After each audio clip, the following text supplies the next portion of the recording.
नमस्कार समस्त को आशा कर समस्त भल थे। आज जावा एक नुआ विषय को आज क्लास को समस्त को स्वागत। भाषा और जातीयता विषय को आम जा प्रबंधटी प्राबंधिक गोपबंधु दासंकर एक सुंदर सृष्टि ए जीवन को परिपृष्ट कर जातीयता जीवन केमती जातीय बोधता मनीष भितर सृष्टि करने दरकार ये सबू को नहीं सुंदर भाव में प्रबंधटी को से रचना कर जहाँकि सत्यवादी पत्रिका भाग 12 षष्ठ खंड 1915 जून में प्रकाशित होता। आज आम क्लास 9 वा नवम श्रेणी को पढ़ुं। तो क्लास को जीवा पूर्व आज क्लास को जीवा पूर्व आम आलोचना करिया पूर्व क्लास रे जो प्रश्न विभाग आम रही 5 गोटी प्रश्न प्रत्येक दिन पचरा जाउची एवं तार उत्तर परदिन पर क्लास आरंभ में कही दि जाउची। तेणु यही क्रम आम पूर्व जो क्वेश्चन आलोचना करथिले पचारि से क्वेश्चन उत्तर आम एबे कहिबा एवं आजिर क्वेश्चन आजिर प्रश्न आमको वीडियो शेष जाए अपेक्षा करने पड़ो। तो प्रथम प्रश्न थिला जो आम पद्म बा फूल विषय पढ़ाऊे से मुझे डाफोडिल्स एक फूल अच्छी जहाँपर जड़े सुंदर कवि इंग्लिश कवि सुंदर कविता टे लिखी प्रायतः समस्त पढ़ी डाफोडिल्स कवितार कवि किए पचरा जाता से होचंती विलियम वर्ड्सवर्थ। यापर द्वितीय प्रश्न थिला अमृतर दुईटी प्रतिशब्द कौन? उत्तर होउची पीयूष सुधा आम ताको अम्य बोली कहीपर। एवं तृतीय रे लावण्य अर्थ कौन? लावण्य अर्थ होउची सौंदर्य। चतुर्थ थिला संधि विच्छेद करने कहुला परमेश्वर। संधि विच्छेद कले हेबो परम युक्त ईश्वर परमेश्वर। एठी प्रथम पदर शेष बन रे अ एवं पर पदर प्रथम बन रे इ लगला परे ए सृष्टि होची जहाँकि संधि नियम अनुसार जो मैंने संधि वीडियो देखी आमर प्ले लिस्ट को पलैबे केवल संधि वीडियो कहीं जेकोसी वीडियो आप चाहिए आमर चैनल नाम उपर क्लिक करेंगे। क्लिक कलापर आपको प्ले लिस्ट देखेबो। प्ले लिस्ट भितर आप जेकोसी वीडियो आप पाइपर क्लास 7, 8, 9, 10 एवं ओडिया ग्रामर एवं मोटिवेशनल वीडियो सबकिछि उपलब्ध अच्छी जो मैंने चाहिए से देखिपारे। अर्थगत पार्थक्य लेख पंचम प्रश्न था अर्थगत पार्थक्य लिखापी बास एवं बास दि जाता। बास प्रथम बास कहले आम बासना को बुझा सेंट स्मेल कहवा। तो तापर आम देखा बास आउ क्या कहीपर बास आम परिधान को कहीपर आम जहाँ पोशाक परिच्छेद व्यवहार कर पोशाक पिंधुं बास कहीपर। अन्य बास बासगृह विशेष आम कहीपर। एथर आम परवर्ती प्रश्न आम क्लास शेष को अपेक्षा करिया पड़िबो। वर्तमान आम जा विषय को विषयर नामकरण को विषयर नामकरण होची भाषा और जातीयता। भाषा विषय आम समस्त जानी आम जहाँ द्वारा मनर भाव प्रकाश करूँ ता हेउची भाषा। किंतु केवल कौन मनर भाव प्रकाश करदे हो मनुष्य समाज पूरा भाषा उपरे बा भाषा को पिलार करी भाषा को खंभ करी किभली भाव में मनुष्य समाज पूरा तिष्ठि रही ता सुंदर भाव में वर्णना कर प्रबंध में। यहाँ बेसी कहवा अपेक्षा आम प्रबंध विषय प्रबंध भितर अनेक कथा जाना। तेणु ये भाषा किभली भाव जातीयता रक्षा दिगरे बा सहायक हो पारुची तापर वर्णना करा जायछि। जातीयता आम जानी एक जातीय चेतना मन भितर निज जाति प्रति निज देश प्रति एक प्रेम भावना ता ही जातीयता। यापर जब आम गोपबंधु दास को प्राबंधिक परिचय ये प्राबंधिक होती बहु परिचित जहाँ का ना शुणिले आम निश्चय सब जापर। जी कि कही देशर स्वराज्य पथे जेते गाड़ पुरु पढ़ी तई मोर मांस हाड़। तेणु ये भाया कवि देशर स्वराज्य भितर जदि किसी गाड़ अच्छी गात अच्छी तेल मोर मांस हाड़ पड़ जाऊ एथर देशवासी चलिक पलि जातु। आहरी से कही कर्मे जीवनर कर्म एकातार जीवनर मानदंड। कर्म हूँ मनुष्यर एकमात्र लक्ष्य एक कथा कही प्राबंधिक होती गोपबंधु दास। उत्कलमणि गोपबंधु दास 1877 मसीहा अक्टोबर 9 तारिख पुरी जिला सत्यवाद थाना पुण्यतया भार्गवी नदी कूल सुआंड ग्राम में जन्मग्रहण करते। पिता नाम था दैताय दास और माता नाम स्वर्णमय देवी। जीवनव्यापी उत्कल मातार सेवा कर जाइछंती। प्रत्यक्ष तत्वावधान में सत्यवादी वन विद्यालय प्रतिष्ठा होता। आम जानी सत्यवादी वन विद्यालय ପ୍ରତିଷ୍ଠା ହୋଇଥିଲା ସତ୍ୟବାଦୀ रे बकुल वन रे जहाँ केवल विद्यालय कुजाला मनीष तैयारी एक कारखाना जो केवल शिक्षार्थी को बही पाठ पढ़ा जाऊला एक मनीष भली हवापाई सब प्रकार खुराक जगह जाऊला मनीष तैयारी कारखाना से कहला जे सेठू केवल विद्यार्थी बाहर नथिले जड़े जड़े भल मनीष बाहर एवं परवर्ती मुहूर्त आम जानी जे से विद्यालय तांकर शिक्षा शेष करी आमर भारत को अमूल्य रत्न भाव उभा होता बहु विशिष्ट व्यक्ति अछंती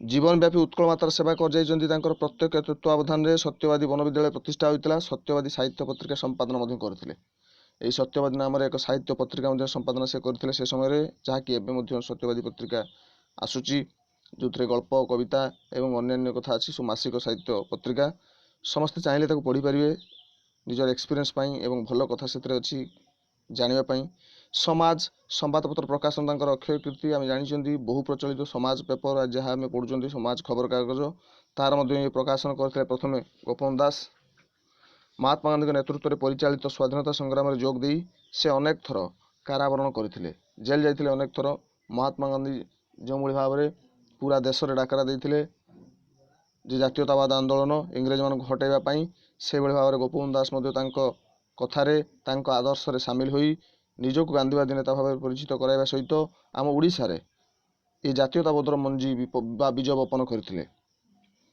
ओडिशार समाज संस्कृति भाषा साहित्य राजनीति शिक्षा और जातीय जीवन को नहीं से अनेक प्रबंध रचना करछंती चिरंतन मूल्य वहन करथिबा कविता रचना करछंती। गोपबंधु समूह दुष्टि समूह गोपबंधु रचनावली नाम 8टी भाग प्रकाशित 1928 जून 17 तारिख नेत्रोत्सव दिन सत्यवादी वन विद्यालय ठारे तांकर नेत्र चिरदिन पर मुद्रित होता एक विराट आत्मार सद्गति प्राप्त होता बंदीर आत्मकथा से लिखिते कारा कविता धर्मपद अवकाश चिंता ये सब थिला तांकर चिर अम्लान कविता पुस्तक सबू बहु प्रबंधर स्रष्टा से थिले। भाषा और जातीयता प्रबंधटी सत्यवादी रू आसला मुझी जातीय भाव उद्रेक भाषार भूमिका अत्यंत गुरुत्वपूर्ण अटे भाषार एकता थिले भावर एकता सुनिश्चित ही प्रबंध प्रतिपादित होइछि जदि भाषार एकता रहिबो ताले भावर एकता हो पारिबो ताहा से एई प्रबंध रे दर्शाइछन्ति। एबे जिया विषय वस्तु को आज समस्ते भारतीय जातीयता निमंते व्याकुल आ समस्ते जातीयता कथा कहउछन्ति जातीयता निमंते व्याकुल प्रत्येक मुहूर्त जातीयता कथा सुनिया मिलुछि देश प्रेम कर देश को भल पाओ देश आम पई सब किछि करूछि किंतु संवादपत्र आलोचना होउछि सभा समिति रे वक्तृता होउछि प्रत्येक समय काव्य नाटक उपन्यास आदि रूपक चल सूचना दि जाउछि काव्य हो नाटक हो उपन्यास हो ये सबुथिरे जो लिखा जाउछि ये जातीयतावाद को समस्त प्राय गुरुत्व दउछन्ति जेमिति कि आमे कहि परिबा जतले किछि उदाहरण दि जाउछि कह जाउछि मनुष्य जीवन पछे परे थाउ किंतु देश जाति बंचिक रहू एक कथा बहुत समय कह जाउछि निज जीवन बरम नरक पड़े थाउ जगत उद्धार हो एई न्याय रे आमे मध्य देश उद्धार हो आम जीवन पछे नरक पड़े थाउ आम देश आम जाति उद्धार हो एई न्याय रे मध्य आमे सब कार्य करूछन्ति। रूपक छल विभिन्न उपमा छल विभिन्न उदाहरण छल सूचना दि जाउछि किपरि भारत जातीयता प्रतिष्ठित हेब भारत किभଳି भाव जातीयता प्रतिष्ठित हेब समस्ते किभଳି जाति को भल पाइबे देश को भल पाइबे अनेक भारत जातीयता एका बेलके असंभव बोली हताश अनेक बा बहुत लोक चिंता करती कहती मत दियंती भारत रे एककालीन बा एका बेलके संपूर्ण जातीयता असंभव मिल पार ना आम जमी बहुत समय कही था जे अनेक दुर्नीति होची भारत रे अत्याचार होची पुणी कही था ये दुर्नीति एका बेलके बा कौन गोटे दिन शेष हो सेमती किसी संभवता ना संभव हो पार ना असंभव से भाव में भारत जातीयता एकाथरे मिलवा असंभव कहीं केवल अतीत आड़ को चाहिए अच्छा किसी कौन कर अतीत आड़ को चाहूँगी देखिए जे पूर्व काल रे अनेक लोक यापाई केमी जीवन दान देइचंती निज जीवन को त्याग कर देइचंती देशपाई जातिपाई जय राजगुरु कथा कहवा पर गच्छे दुई फाड़ा कर दिगला तथापि से निज जाति विरोध में मुँह खोल नथिले निज भाषा विरुद्ध में मुँह खोल नथिले से बरं जय जयगार करथिले। बाजी राउत छोटिया बालकटीए ताकू जो बंधुक मन रखी पचरागला देश को छाड़ापी भितर को छाड़ापी से चाहिए छाड़ी पारता निज जीवन बचापी से कहता नाई नाई नेबी ना भाईर आदेश ना ଭିତରକୁ ନେଇପାରିବି ନାହିଁ। ଭାଇ ଅର୍ଥାତ୍ ଏଠି ଜାତି ଅର୍ଥରେ କୁହାଯାଇଛି ମୋର ଜାତି, ମୋର ଭାଇ, ମୋର ଲୋକ, ମୋର ଓଡ଼ିଶାର ଲୋକମାନେ, ମୋର ଗାଁର ଲୋକମାନେ, ପ୍ରଜାମେଳିର ନିର୍ଦ୍ଦେଶ ନାହିଁ ଯେ ମୁଁ ଭିତରକୁ ତୁମକୁ ଛାଡ଼ିଦେବି, ତୁମେ ତ ମାରିବା ପାଇଁ ଚାହୁଁଛ ଯଦି ମାରିପାର। ଇଏ ବି ଜାତି ଉଦ୍ଦେଶ୍ୟରେ ଏକ ଜୀବନଦାନର ବଡ଼ ଉଦାହରଣ। ଆମେ ଧର୍ମପଦଙ୍କ କଥା କହିପାରିବା, ଯେଉଁ ଧର୍ମପଦ ଲେଖିଥିଲେ ଗୋପବନ୍ଧୁ ଦାସ ତାଙ୍କ କବିତାରେ ସ୍ଥାନ ଦେଇଛନ୍ତି ଧର୍ମପଦ କିଭଳି ଭାବରେ ଜାତି ଉଦ୍ଦେଶ୍ୟରେ ବା ଏତେ ଲୋକଙ୍କ ଉଦ୍ଦେଶ୍ୟରେ ସେ କିଭଳି ଭାବରେ ଦଧିନଉତି ବସେଇକି ସମୁଦ୍ରକୁ ଲମ୍ଫ ପ୍ରଦାନ କରିଥିଲେ ଏବଂ ନିଜ ଜୀବନ ତ୍ୟାଗ କରିଥିଲେ। ଏଇଭଳି ଆମେ ଦେଖିବାକୁ ଗଲେ ଅନେକ ବ୍ୟକ୍ତି, ଅନେକ ମହାପୁରୁଷ ତାଙ୍କ ଜୀବନକୁ ତ୍ୟାଗ କରିଅଛନ୍ତି ସମାଜ ପାଇଁ, ଜାତି ପାଇଁ, ଦେଶ ପାଇଁ। ସେଥିପାଇଁ କିଛି କିଛି ଅତୀତକୁ ଚାହିଁଥାନ୍ତି ଯେ ଅତୀତରେ ଯେ ଏଇ ଯେଉଁ ସବୁ ଉଦାହରଣ ରହିଛି ମହାପୁରୁଷମାନଙ୍କର ଜୀବନର ଉଦାହରଣ, ଏଥିରୁ କିଛି ପ୍ରେରଣା ମିଳିବ ପାଇଁ, କିଛି ପ୍ରେରଣା ମିଳିବ ଆଗକୁ ଆମେ କିଭଳି ଭାବରେ ଜାତି ଉଦ୍ଦେଶ୍ୟର କାମ କରିବା, ଦେଶ ଉଦ୍ଦେଶ୍ୟର କାମ କରିବା, ଜାତୀୟତା ଭାବ କିଭଳି ଭାବରେ ଆମ ଭିତରେ ସୃଷ୍ଟି କରିପାରିବା। ଅନ୍ୟ କେତେକଙ୍କର କେବଳ ଭବିଷ୍ୟତ ଉପରେ ଆଶା ଅଛି।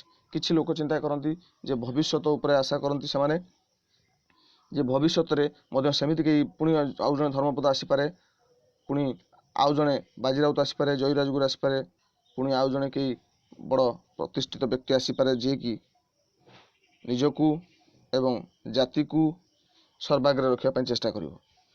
କେହି ନିଜ ଭିତରକୁ ଚାହିଁ ପ୍ରାଚୀନ ସଭ୍ୟତାକୁ ମନ୍ଥୁଅଛନ୍ତି, କେହି ନିଜ ଭିତରୁ ଚାହୁଁଛନ୍ତି ଆମର କିଛି ଭୁଲ ରହିଗଲା କି, ବା ଆମେ କିଛି କରି ନପାରି ଆମେ କେବଳ ଅନ୍ୟକୁ ଖୋଜିବା କି। କେବଳ ଅତୀତ ଆଉ ଭବିଷ୍ୟତକୁ ଦୃଷ୍ଟି ନିକ୍ଷେପ କଲେ ଜାତୀୟତା କ'ଣ ସମ୍ଭବ? ଆମ ଭିତରେ ମଧ୍ୟ ଜାତୀୟତା ଉଦ୍ରେକ କରିବା ହେଉଛି ବଡ଼ କାମ। ପ୍ରାଚୀନ ସଭ୍ୟତାକୁ ମନ୍ତୁଅଛନ୍ତି ସେମାନେ। ପ୍ରାଚୀନ ସଭ୍ୟତା ଭିତରେ ମଧ୍ୟ କିଛି ଲୋକ ଯେତେବେଳେ ସେମାନେ ନିଜ ଭିତରେ ସେହି ସତ୍ତାକୁ ଜାଗ୍ରତ କରାଇ ଜାତି ଉଦ୍ଦେଶ୍ୟରେ କାର୍ଯ୍ୟ କରିଥିଲେ, ଆମେ କାହିଁକି ନୁହେଁ? କେହି ପୁଣି ପରମୁହଁକୁ ଚାହିଁଛନ୍ତି ଏବଂ କେବଳ ପଶ୍ଚିମ ଉପରେ ଭରସା ରଖିଛନ୍ତି। ପଶ୍ଚିମ ଅର୍ଥାତ୍ ଏଠି ପାଶ୍ଚାତ୍ୟ ଉପରେ କଥା କୁହାଯାଉଛି। ପାଶ୍ଚାତ୍ୟ ସଂସ୍କୃତିରେ ଯେମିତିକି ଆମେ କହିପାରିବା ଯେତେବେଳେ ଇଂରେଜମାନେ ଭାରତକୁ ମଧ୍ୟ ନିଜ କବଳିତ କରିଥିଲେ ଏବଂ ଆମେରିକା ମଧ୍ୟ କରିଥିଲେ ଏବଂ ବହୁତ ଅନେକ ଦେଶ ମଧ୍ୟ କରିଥିଲେ। ହେଲେ ପଶ୍ଚିମ ଦେଶମାନଙ୍କର ତାଙ୍କର ପ୍ରଚେଷ୍ଟା ଏତେ ତୀକ୍ଷ୍ଣ ଥିଲା ଯେ ବହୁ ଆଗରୁ ସେମାନେ ଇଂରେଜମାନଙ୍କୁ ପରାସ୍ତ କରିଥିଲେ ଏବଂ ହରାଇ ଦେଇଥିଲେ। ଏବଂ ତାର ଅନେକ ବର୍ଷ ପରେ ଆମେ ଭାରତୀୟମାନେ ସକ୍ଷମ ହୋଇଥିଲେ ଇଂରେଜମାନଙ୍କୁ ଦୂରେଇବା ପାଇଁ।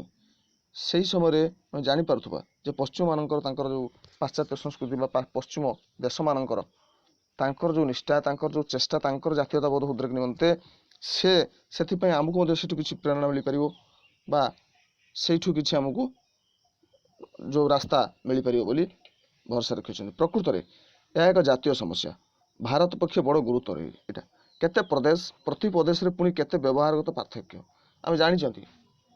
ଆମ ଭାରତରେ ଅନେକ ପ୍ରକାର ଦେଶ ଅଛି, ରାଜ୍ୟ ଅଛି, ଅନେକ ପ୍ରକାର ଅଞ୍ଚଳ ଅଛି, ଅନେକ ଭାଷାଭାଷୀର ଲୋକ ଅଛନ୍ତି, ଅନେକ ଧର୍ମ ଅଛି, ଅନେକ ଚିନ୍ତାଧାରାର ଲୋକ ଅଛନ୍ତି, ଯାହାକି ଅନେକ ସମୟରେ ଆମ ଜାତୀୟତାବୋଧକୁ ଅଟକାଏ ବା ବ୍ୟାଘାତ ସୃଷ୍ଟି କରେ। ସେଥିପାଇଁ ସେ କହୁଛନ୍ତି କେତେ ପ୍ରଦେଶ ଅଛି ଆମର, ପ୍ରତି ପ୍ରଦେଶରେ ପୁଣି କେତେ ବ୍ୟବହାରଗତ ପାର୍ଥକ୍ୟ, ତହିଁରେ ପୁଣି ଅସଂଖ୍ୟ ପ୍ରକାର ଶ୍ରେୟ ସ୍ୱାର୍ଥର ବିବାଦ, ଅସଂଖ୍ୟ ପ୍ରକାର ସ୍ୱାର୍ଥ। ଓଡ଼ିଶାରେ ଅଲଗା ପ୍ରକାର ସ୍ୱାର୍ଥ ପାଇଁ ଲଢ଼େଇ ଚାଲିଛି, ଗରିବ ହଟାଓ କହିକି ଲଢ଼େଇ ଚାଲିଛି, ଗରିବ ସଂଖ୍ୟା ବେଶୀ, ଦରିଦ୍ର ସଂଖ୍ୟା ବେଶୀ ଓଡ଼ିଶାର, କିମ୍ବା ଆଉ କେଉଁଠି ଭାଷାକୁ ନେଇକି ବିବାଦ ଚାଲିଛି, କେଉଁଠି ନଦୀର ଜଳକୁ ନେଇ ବିବାଦ ଚାଲିଛି, ତ କେଉଁଠି ସୀମାକୁ ନେଇକି ବିବାଦ ଚାଲିଛି, କେଉଁଠି ସୀମାନ୍ତ ଅଞ୍ଚଳ ଗ୍ରାମକୁ ନେଇକି ବିବାଦ ଚାଲିଛି, କେଉଁଠି ଜଙ୍ଗଲକୁ ନେଇକି ଚାଲିଛି, କେଉଁଠି ପଲ୍ୟୁସନ୍ ନେଇକି ଚାଲିଛି। ଏମିତି ସବୁ ପ୍ରକାର ସ୍ଥାନରେ ସବୁ ପ୍ରକାରର ବିବାଦ ଦେଖାଦେଇଛି। ଏପରି ସ୍ଥଳେ କୁମାରିକାର ହିମାଳୟ ସହିତ କିଛି ସମ୍ପର୍କ ଅଛି ବୋଲି ଭାବିବାକୁ ବେଳେବେଳେ ସାହସ ପାଏ ନାହିଁ। ଆମେ ଯେଉଁ ବେଳେବେଳେ କୁହନ୍ତି କୁମାରିକା ଠାରୁ ହିମାଳୟ ପର୍ଯ୍ୟନ୍ତ, ହିମାଳୟ ଆମର ଉପରେ ରହୁଛି, ଭାରତର ଉପରେ ବା ଉତ୍ତରରେ ଆମେ କହିପାରିବା, ତଳକୁ ଦକ୍ଷିଣକୁ ରହୁଛି କୁମାରିକା ବା ତାମିଲନାଡୁର ଶୀର୍ଷରେ ଆମର ଯେଉଁ ସବୁଠାରୁ ତଳେ ଯାହା କହିପାରିବା କୁମାରିକା ବୋଲି ଦ୍ୱୀପ ଅଛି, ଯେଉଁଠିକି ଆମେ ବିବେକାନନ୍ଦ ଯେଉଁଥିରେ ସମ୍ପୃକ୍ତ, ଯେଉଁଠାରେ ବିବେକାନନ୍ଦ ତପସ୍ୟା କରିବା ପାଇଁ ସବୁବେଳେ ଯାଇଥାନ୍ତି।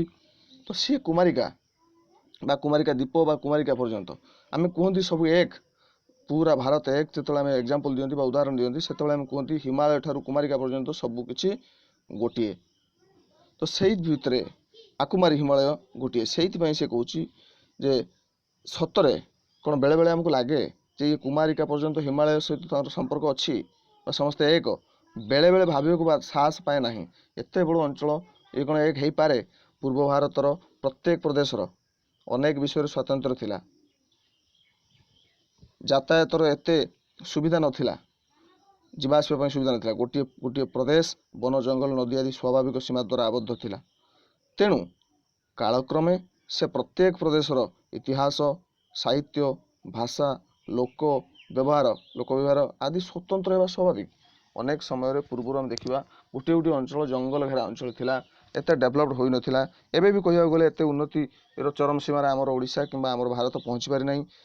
अनेक समय आमे बहु पछरे अच्छु। सबु ग्राम को विद्युत जोगेबा, सबु ग्राम को रास्ता जोगेबा, सबु ग्राम को शिक्षित करवा, ये सबू स्वच्छ करवा, ये सबुथिरे कोउठी ना कोउठी आमे किछि पछरे अच्छु।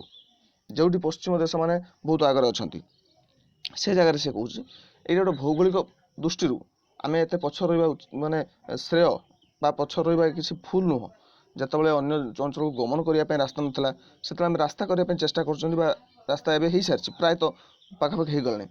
से जगह आम जो रास्ता कथा चिंता न करी आम कौन से देशर उन्नति कथा चिंता करवा, से अंचल शिक्षा कथा चिंता करवा। आगे तो रास्ता जो खाइबा पाऊना आगे खाद्य कथा चिंता करवा ना शिक्षा कथा चिंता करवा। तेणु खाद्य कथा चिंता करवा। यही न्याय वर्तमान सुधा आम जी पछरे अच्छा तार कारण ये भौगोलिक अंचल जो पार्थक्य बड़ पार्थक्य रही उचित। ये लोक लोक भितर पार्थक्य रही, देश देश मध्य पार्थक्य रही। वर्तमान एतिकी थाउ, आम अन्य एक भिडियो करवा, आउ एक भिडियो तुम पूरा क्लास जोगेदवा। धन्यवाद। वर्तमान तुमको किसी प्रश्न जो आज क्लास प्रश्न।